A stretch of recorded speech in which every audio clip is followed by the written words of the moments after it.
There are a lot of options available to help lower taxes in Canada. And it's no different for capital gains tax, or the tax we pay on our investments. Currently, 50% of capital gains may be taxable.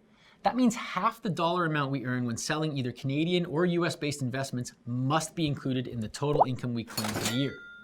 Then, we're taxed according to the marginal tax bracket we fall under. However, there's a big caveat to that. And it brings us to the first way to help lower capital gains tax: use tax-sheltered accounts. Before we start buying and selling securities, we must first decide where we'll hold those investments. Investment accounts can generally be categorized into two groups: registered or non-registered. Non-registered accounts, like cash and margin, appeal to many investors because their flexibility with contributions and withdrawals. But they don't offer any tax incentives. Enter registered plans. Many Canadians invest with these types of accounts because they offer incentives, such as access to government grants and shelter from tax. Two popular accounts are the Registered Retirement Savings Plan, or RRSP, and the Tax-Free Savings Account, or TFSA. Investing with an RRSP means you won't be taxed on any of your investment gains until you withdraw your money. And the benefit of investing in a TFSA is all in its name. Any capital gains, dividends, interest earned grow tax-free inside. However, all registered plans come with rules around contribution limits and withdrawals, and the Canada Revenue Agency can penalize you if you break them. So it's a good idea to learn about the features of an account before you start using it. A great place to start is our lesson on tax considerations for different accounts, and our course on registered plans. Number 2, balance out your gains with your losses. There's a popular strategy called tax loss harvesting that involves selling investments that have lost money to offset some of the gains made from other investments, balancing the scale, so to speak. This strategy may lower how much you owe to the CRA. Tax loss harvesting is usually done at the end of the year by a specific date, but it can be done before that too. For example, during unexpected events that shake up the market and drive investors to sell off their holdings. But let me stop you there before you get any wise ideas. First, you can only claim losses as far back as 3 fiscal years.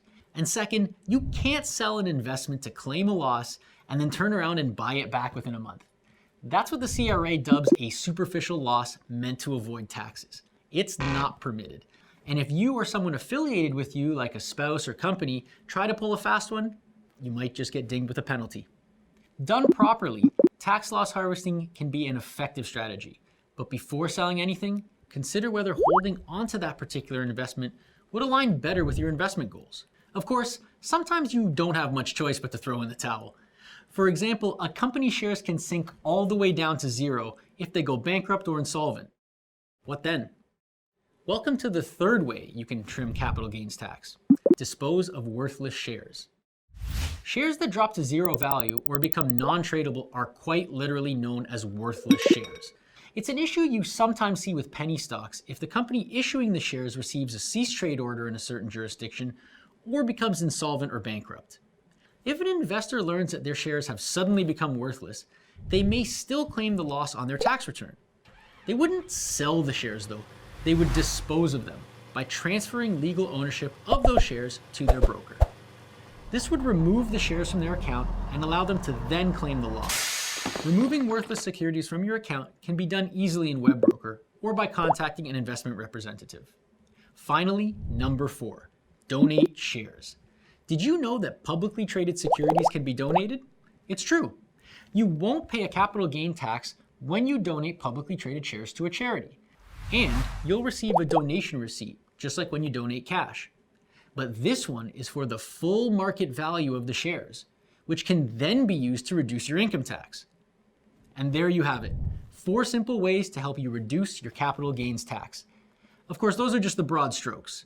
Make sure to contact a tax professional for the finer details. In the meantime, check out our lesson on busting tax myths and misconceptions.